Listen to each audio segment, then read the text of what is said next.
भज गौरीसं गौरीसं भज मन्दमते जलभवदुस्तर जलधिसुतरणं ध्येयं चित्ते शिवहरचरणम् अन्योपायं नहि सत्यं गेयं शङ्कर शङ्कर नित्यम् दारापत्यं क्षेत्रं वित्तं देहं गेहं सर्वमनित्यम् इति परिभावय सर्वमसारं गर्भविकृत्या स्वप्नविचारम् मलवैचित्र्ये पुनरावृत्तिः पुररपि जननी जठरोत्पत्तिः पुनराप्यासाकुलितं जठटं किं न हि मुचंसि कथये चित्तम् मायाकल्पितमैन्द्रं जालं न हि तत्सत्यं दृष्टिविकारं ज्ञाते तत्त्वे सर्वमसारं मा कुरु विषयविचारम् रज्जौ सर्पभ्रमणारोपः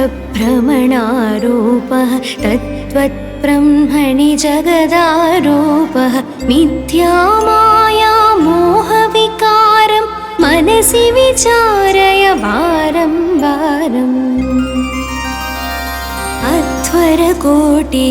अध्वरकोटिगङ्गागमनं कुरुते योगं चेन्द्रियदमनं ज्ञानविहीनः सर्वमतेन न भवति मुक्तो जन्मस्य तेन सोऽहं हंसो ब्रह्मोऽवाहं शुद्धानन्दस्तत्त्वपरोऽहम् अद्वैतोऽहं सङ्गविहीने चेन्द्रियात्मनि निखिले लीने शङ्कर किङ्कर मा कुरु चिन्तां चिन्तामणिना विरचितमेतत् यः सद्भक्त्या पठति नित्यं ब्राह्मणि लीनो भवति सत्यम् इति श्रीचिन्तामणि विरचितं गौरीशाष्टकं सम्पूर्णम्।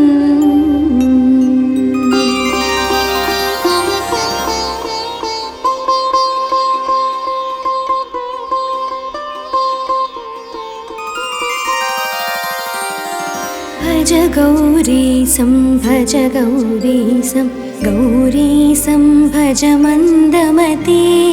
जलभवदुस्तर जलधिसुतरणं ध्येयं चित्ते शिवहरचरणम् अन्योपायं नहि सत्यं गेयं शङ्कर शङ्कर नित्यम् दारापत्यं क्षेत्रं वित्तं देहं गेहं सर्वमनित्यम् इति परिभावय सर्वमसारं गर्भविकृत्या स्वप्नविचारम् मलवैचित्र्ये पुनरावृत्तिः पुररपि जननी जठरोत्पत्तिः पुनराप्यासाकुलितं जठटं किं न हि मुचंसि कथये चित्तम्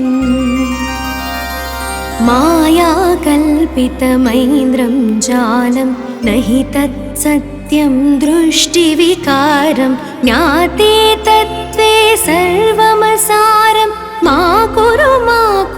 विषयविचारम् रज्जौ सर्पभ्रमणारोपः तत्त्वब्रह्मणि जगदारोपः मिथ्या माया मोहविकारं मनसि विचारय वारं वारम् अध्वरकोटिगङ्गागमनं कुरुते योगं चेन्द्रियदमनं ज्ञानविहीनः सर्वमतेन न भवति मुक्तो जन्मस्य तेन सोऽहं हंसो ब्रह्मोऽवाहं शुद्धानन्दस्तत्त्वपरोऽहम् अद्वैतोऽहं सङ्गविहीने चेन्द्रियात्मनि निखिले लीने शङ्कर किङ्कर मा कुरु चिन्तां चिन्तामणिना विरचितमेतत् यः सद्भक्त्या पठति नित्यं ब्राह्मणि लीनो भवति सत्यम् इति श्रीचिन्तामणि विरचितं गौरीशाष्टकं सम्पूर्णम्।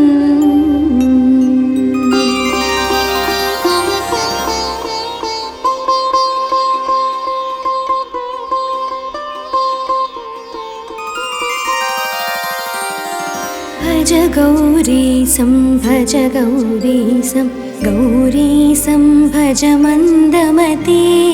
जलभवदुस्तर जलधिसुतरणं ध्येयं चित्ते शिवहर चरणम् अन्योपायं नहि सत्यं ज्ञेयं शङ्कर शङ्कर नित्यम् दारापत्यं क्षेत्रं वित्तं देहं गेहं सर्वमनित्यम् इति परिभावय सर्वमसारं गर्भविकृत्या स्वप्नविचारम् मलवैचित्र्ये पुनरावृत्तिः पुररपि जननी जठरोत्पत्तिः पुनराप्यासाकुलितं जठटं किं न हि मुचंसि कथये चित्तम् मायाकल्पितमैन्द्रं जालं न हि तत्सत्यं दृष्टिविकारं ज्ञाते तत्त्वे सर्वमसारं मा कुरु विषयविचारम् रज्जौ सर्पभ्रमणारोपः तत्त्वब्रह्मणि जगदारोपः मिथ्या माया मोहविकारं मनसि विचारय वारं वारम् अध्वरकोटि गङ्गागमनं कुरुते योगं चेन्द्रियदमनं ज्ञानविहीनः सर्वमतेन न भवति मुक्तो जन्मसितेन सोऽहं हंसो ब्रह्मोऽवाहं शुद्धानन्दस्तत्त्वपरोऽहम् अद्वैतोऽहं सङ्गविहीने चेन्द्रियात्मनि निखिले लीने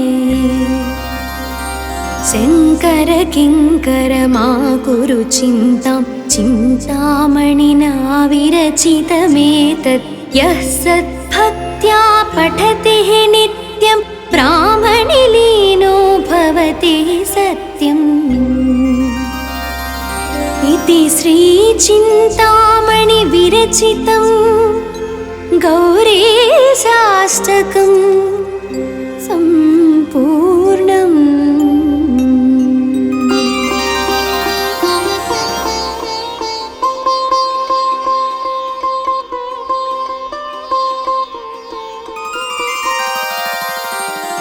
भज गौरीशं भज गौरीशं गौरीशं भज मन्दमते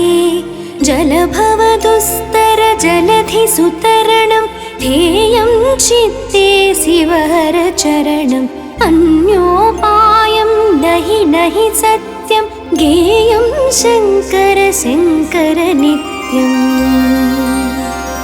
दारापत्यं क्षेत्रं वित्तं देहं गेहं सर्वमनित्यम् इति परिभावय सर्वमसारं गर्भविकृत्या स्वप्नविचारम् मलवैचित्र्ये पुनरावृत्तिः पुररपि जननी जठरोत्पत्तिः पुनराप्यासाकुलितं जठटं किं न हि मुचंसि कथये चित्तम्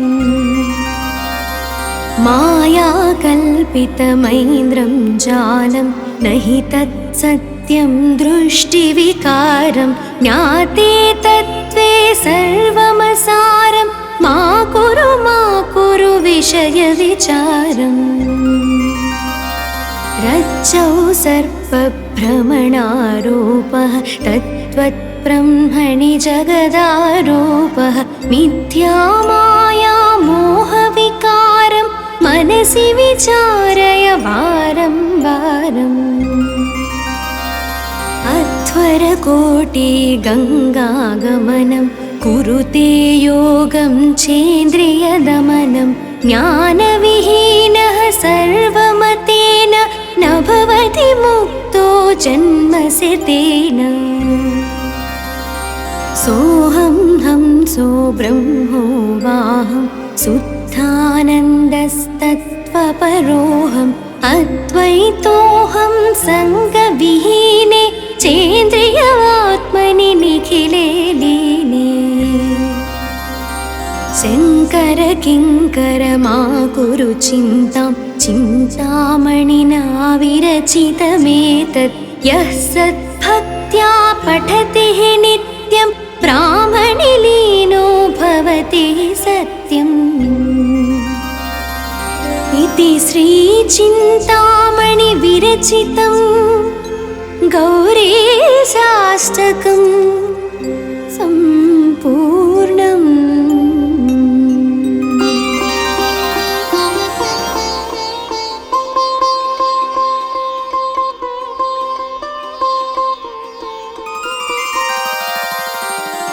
भज गौरीशं भज गौरीशं गौरीशं भज मन्दमते जलभवदुस्तर जलधिसुतरणं ध्येयं चित्ते शिवहरचरणम् अन्योपायं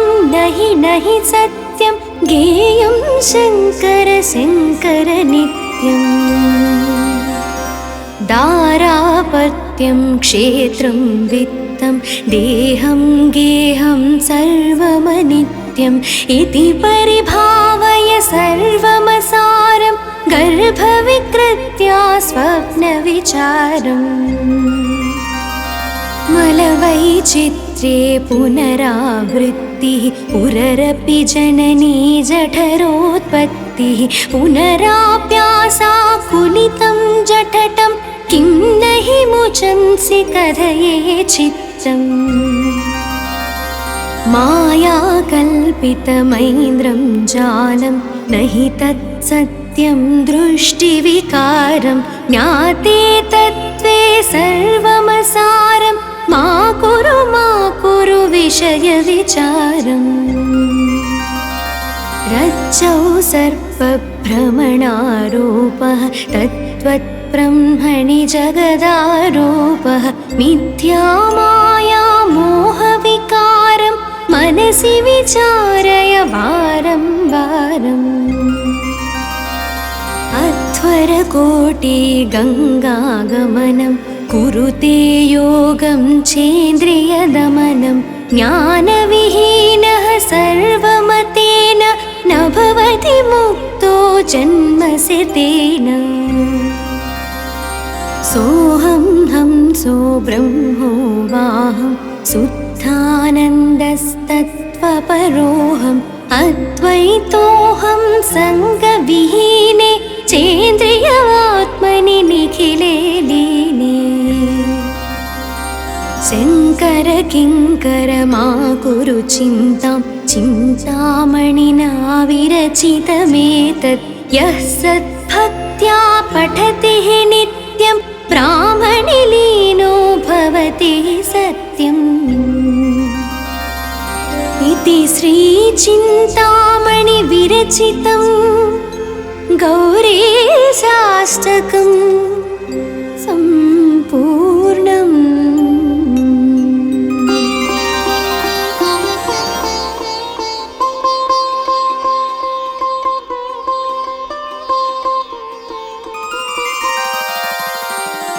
भज गौरीशं भज गौरीशं गौरीशं भज मन्दमते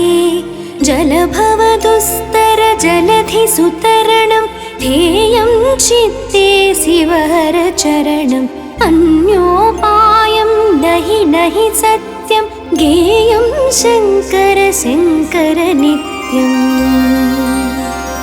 दारापत्यं क्षेत्रं वित्तं देहं गेहं सर्वमनित्यम् इति परिभावय सर्वमसारं गर्भविकृत्या स्वप्नविचारम्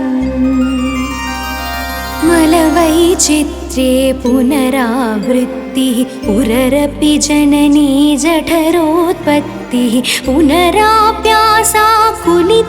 जठटं किं न हि मुचंसि कथये चित्तम् मायाकल्पितमैन्द्रं जालं न हि तत्सत्यं दृष्टिविकारं ज्ञाते तत्त्वे सर्वमसारं मा कुरु विषयविचारम् रज्जौ सर्पभ्रमणारोपः तत्त्वब्रह्मणि जगदारोपः मिथ्या माया मोहविकारं मनसि विचारय वारं वारम् अध्वरकोटिगङ्गागमनं कुरुते योगं चेन्द्रियदमनं ज्ञानविहीनः सर्वमतेन न भवति मुक्तो जन्मस्य तेन सोऽहं हंसो ब्रह्मोऽवाहं शुद्धानन्दस्तत्त्वपरोऽहम् अद्वैतोऽहं सङ्गविहीने चेन्द्रियात्मनि निखिले लीने शङ्कर किङ्कर मा कुरु चिन्तां चिन्तामणिना विरचितमेतत् यः सद्भक्त्या पठति नित्यं ब्राह्मणि लीनो भवति सत्यम् इति श्रीचिन्तामणि विरचितं गौरीशाष्टकं सम्पूर्णम्।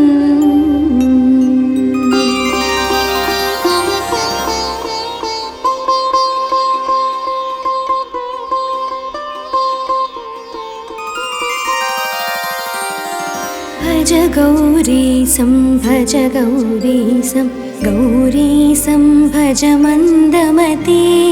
जलभवदुस्तर जलधिसुतरणं ध्येयं चित्ते शिवहरचरणम् अन्योपायं नहि सत्यं ज्ञेयं शङ्कर शङ्कर नित्यम्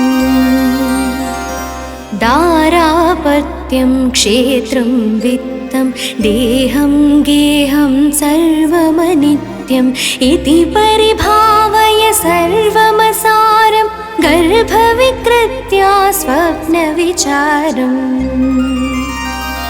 मलवैचित्र्ये पुनरावृत्तिः पुररपि जननी जठरोत्पत्तिः पुनराप्यासाकुलितं जठटं किं न हि मुचंसि कथये चित्तम्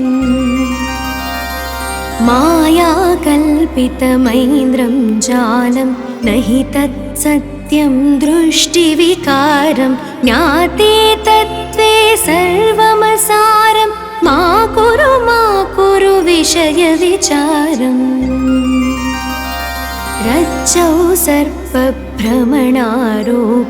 तत्त्वब्रह्मणि जगदारोपः मिथ्या माया मोहविकारं मनसि विचारय वारं वारम् अध्वरकोटिगङ्गागमनं कुरुते योगं चेन्द्रियदमनं ज्ञानविहीनः सर्वमतेन न भवति मुक्तो जन्मस्य तेन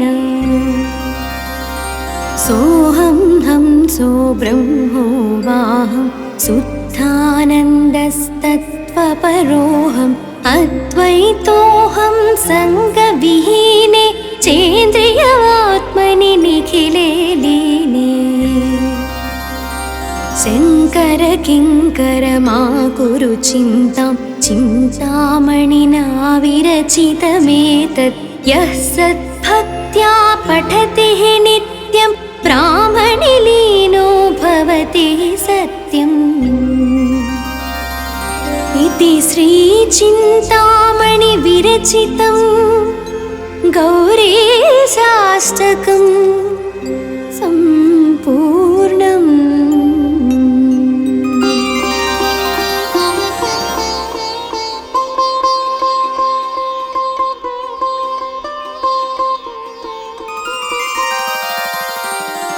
भज गौरीशं भज गौरीशं गौरीशं भज मन्दमते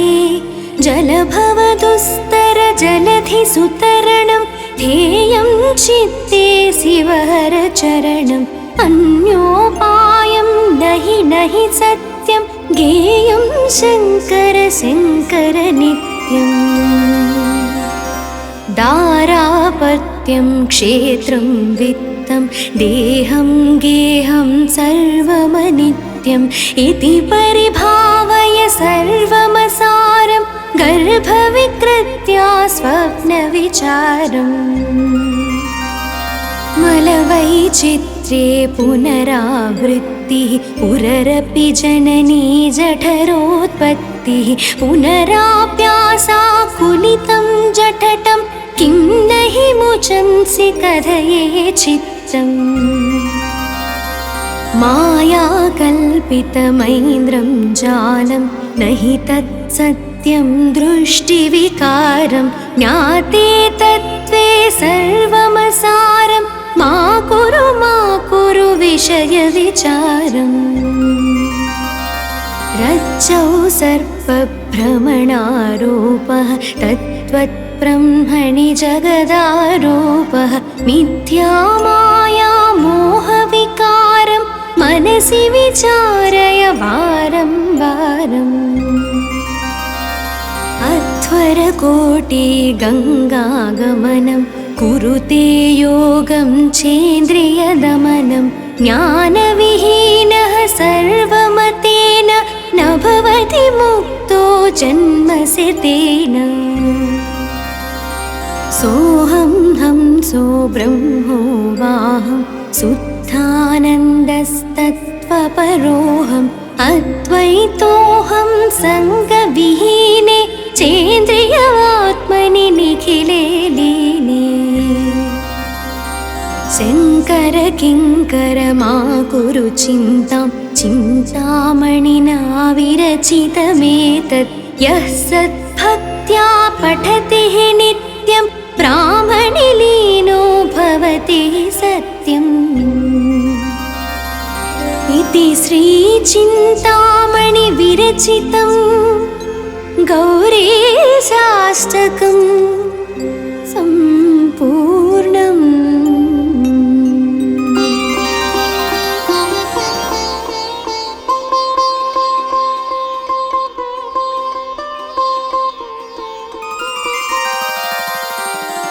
भज गौरीशं भज गौरीशं गौरीशं भज मन्दमते जलभवदुस्तर जलधिसुतरणं ध्येयं चित्ते शिवहरचरणम् अन्योपायं नहि सत्यं गेयं शङ्कर शङ्कर नित्यम् दारापत्यं क्षेत्रं वित्तं देहं गेहं सर्वमनित्यम् इति परिभावय सर्वमसारं गर्भविकृत्या स्वप्नविचारम् मलवैचित्र्ये पुनरावृत्तिः पुररपि जननी जठरोत्पत्तिः पुनराप्यासाकुलितं जठटं किं न हि मुचंसि कथये चित्रम्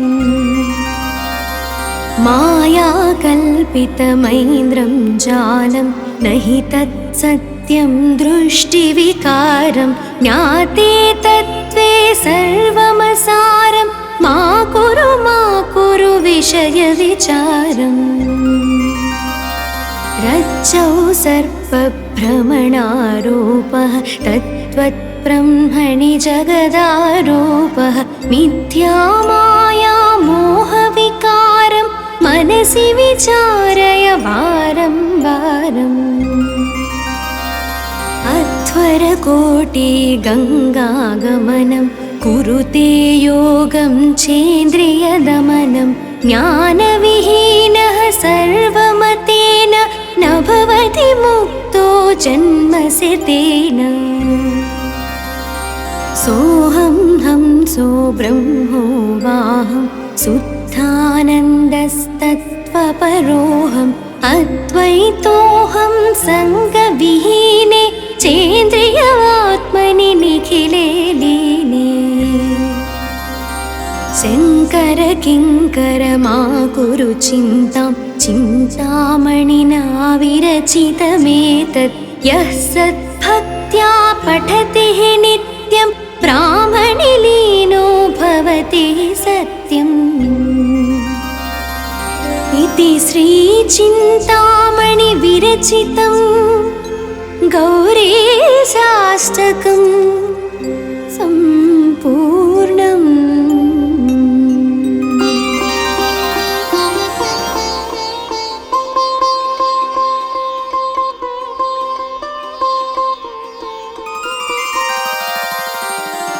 भज गौरीशं भज गौरीशं गौरीशं भज मन्दमते जलभवदुस्तर जलधिसुतरणं ध्येयं चित्ते शिवहरचरणम् अन्योपायं नहि सत्यं ज्ञेयं शङ्कर शङ्कर नित्यम् दारापत्यं क्षेत्रं वित्तं देहं गेहं सर्वमनित्यम् इति परिभावय सर्वमसारं गर्भविकृत्या स्वप्नविचारम् मलवैचित्र्ये पुनरावृत्तिः पुररपि जननी जठरोत्पत्तिः पुनराप्यासाकुलितं जठटं किं न हि मुचंसि कथये चित्तम्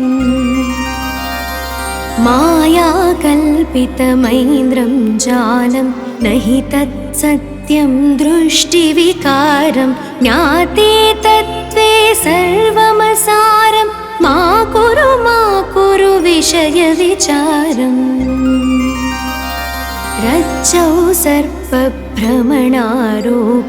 तत्त्वब्रह्मणि जगदारूपः मिथ्यामाया मोहविकारं मनसि विचारय वारं वारम्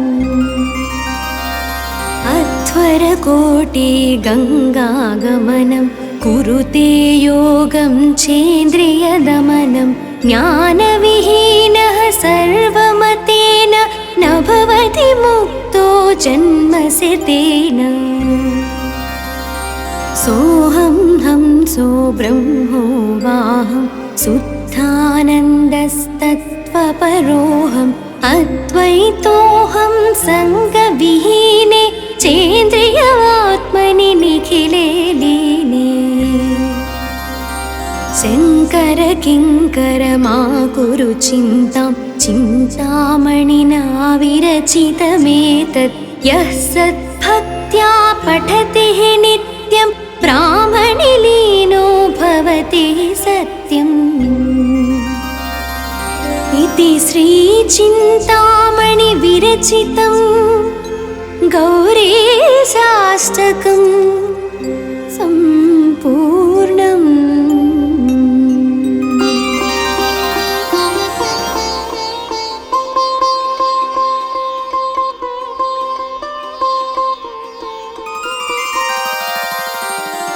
भज गौरीशं भज गौरीशं गौरीशं भज मन्दमते जलभवदुस्तर जलधिसुतरणं ध्येयं चित्ते शिवहरचरणम् अन्योपायं नहि सत्यं ज्ञेयं शङ्कर शङ्कर नित्यम् दारा दाम्पत्यं क्षेत्रं वित्तं देहं गेहं सर्वमनित्यम् इति परिभावय सर्वमसारं गर्भविकृत्या स्वप्नविचारम् मलवैचित्र्ये पुनरावृत्तिः पुररपि जननी जठरोत्पत्तिः पुनराप्यासाकुलितं जठटं किं न हि मुचंसि कथये चित्तम् मायाकल्पितमैन्द्रं जालं न हि तत्सत्यं दृष्टिविकारं ज्ञाते तत्त्वे सर्वमसारं मा कुरु विषयविचारम् रज्जौ सर्पभ्रमणारोपः तत्त्वब्रह्मणि जगदारोपः मिथ्या माया मोहविकारं मनसि विचारय वारं वारम् अध्वरकोटिगङ्गागमनं कुरुते योगं चेन्द्रियदमनं ज्ञानविहीनः सर्वमतेन न भवति मुक्तो जन्मस्य तेन सोऽहं हंसो ब्रह्मोऽवाहं शुद्धानन्दस्तत्त्वपरोऽहम् अद्वैतोऽहं सङ्गविहीने चेन्द्रियात्मनि निखिले लीने शङ्कर किङ्कर मा कुरु चिन्तां चिन्तामणिना विरचितमेतत् यः सद्भक्त्या पठति नित्यं ब्राह्मणि लीनो भवति सत्यम् इति श्रीचिन्तामणि विरचितं गौरीशाष्टकम्।